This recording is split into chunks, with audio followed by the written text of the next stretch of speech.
when you're in the lab, man, when you're cooking up for certain artists, do you try to steer them a certain way, or do you just go with the flow of how they are, or do you try to get them to try new things?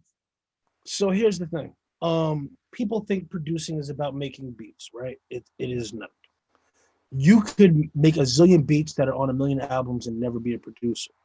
You could also be a producer and never touch a drum machine. You think about some of the greatest produced albums of all time. I always like to use Thriller as an example. Do you think that Quincy Jones was sitting there playing the violins, playing the synths, programming the drum machines, and writing the song? No. Quincy Jones would hear an idea and say, "Okay, this is how we're gonna put this together. Mm. We're gonna get such and such to do the drum programming. I'm gonna bring in this guy from this group to play guitars. We need Rod to rewrite these 4 bars here and change that, and then change the hook to this, change these words here." You're delivering the final product. You're not necessarily doing all the tapping. You know what I'm saying? Right. So the ultimately, when it comes to working with artists in the studio, it is about delivering the best and dopest product possible, for one. For two, it largely was going back to what you were saying about artists trying new things. It's largely also not a game, but I want to use the phrase game, an exercise in psychology, because when you're there in the studio collaborating with an artist, your job, if you're actually producing and not just beat making, your job is to pull the best performance out of the artist as possible. That doesn't mean you can just talk to them any old way or deal with them any old way, especially if it's an artist you might not necessarily have a relationship with. So if you're feeling like they need to redo the second verse and change the hook to this, and then, if you feel the need to steer the ship, you have to steer that ship in a way that's conducive to maintaining a healthy relationship with that artist. And so for me, that every situation is different depending on who you're dealing with, right? Like, if I'm in a room with, say, for example, Hov, and he does a verse, what's interesting about him is obviously he's excited because he's writing and he loves being creative, but he also will still like look at me or Guru or somebody, at a certain point, and either ask what we think or be open to the conversation of criticism. You see what I'm saying? Yeah. Which is an interesting factor, because again, as successful as he is, as great as he is, he can easily operate from the standpoint of nobody can tell him anything, but he's still open and receptive. Whereas other artists who may not have achieved a tenth of what he has, sometimes will be the first ones to be like, I don't need to change anything. Just let me ask you a question though. There was a young lady that said that you had to be the person to produce this song. She didn't want anybody else but you. Could you let the listeners know, the viewers know, who was that lady and what was the song? I don't know. You don't know? I thought you were going to tell me. I thought maybe you knew. I mean, I know you work with a lot of famous people, but lemonade is a popular drink, and it still is. I'm talking about the Beyonce thing. Yeah. Oh no. Y'all see how he did that TV like this? Oh, Beyonce. Yes. Yeah. My girl. Yeah. You just. Yeah. Nah. So that was a situation where most times when it comes to an artist or working with an artist, I'm bringing them an idea and we're building from that. B is a producer herself. Like when you see her name in the production credits, it's not just her doing that because she can, because she's an artist. Like, she's a producer. In the sense of what I was talking to you about, delivering a final product and executing a vision.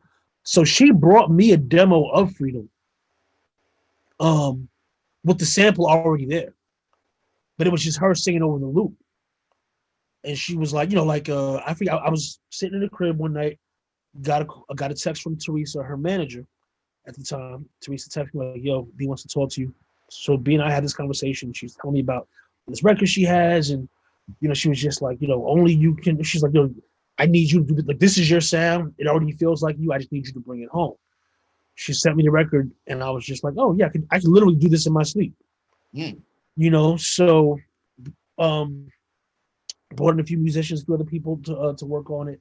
Shout out to the homie Miles, and we you know, the bulk of it got done in a night, and then I went from there and added on and added on. It's like it's one of those things where you get your idea out, and then over the course of a couple of weeks, if you had the luxury of doing this, you kind of just can play Jenga with it. You know what I mean? Like take this out, move this here, take this out, move this here. And that's what we did back and forth for a while.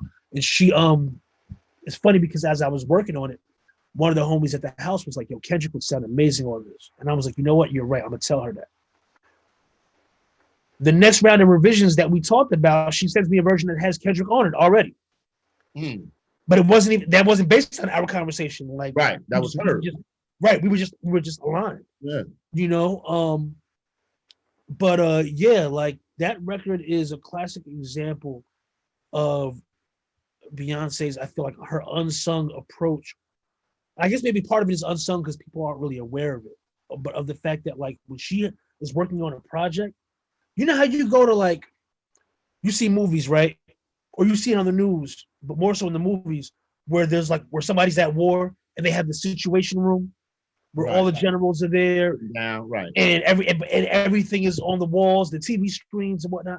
Walking into a Beyonce session is very much like that on a creative level, where you walk in and she has whiteboards, TV screens, posters, pictures hanging up, vision boards, mood boards.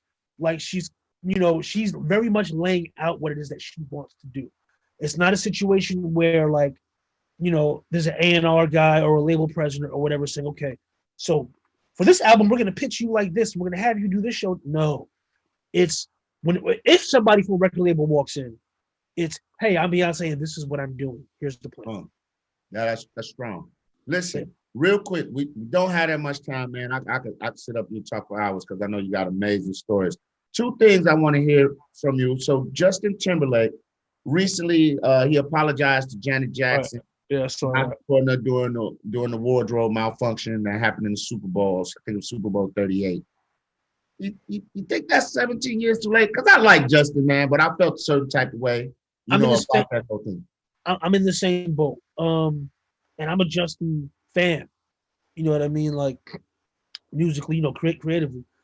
I'm a fan. And when the dust all cleared from that, when the dust settled, he went on to continue to be cool. Yep. She got smeared. She got frozen out from being in the Rock and Roll Hall of Fame. If I'm not mistaken, there was something that came out about that recently. She's Janet Jackson. She's still good, but she dealt with an unfair amount of backlash from that. And he never. And I remember somebody bringing up the point once, like he.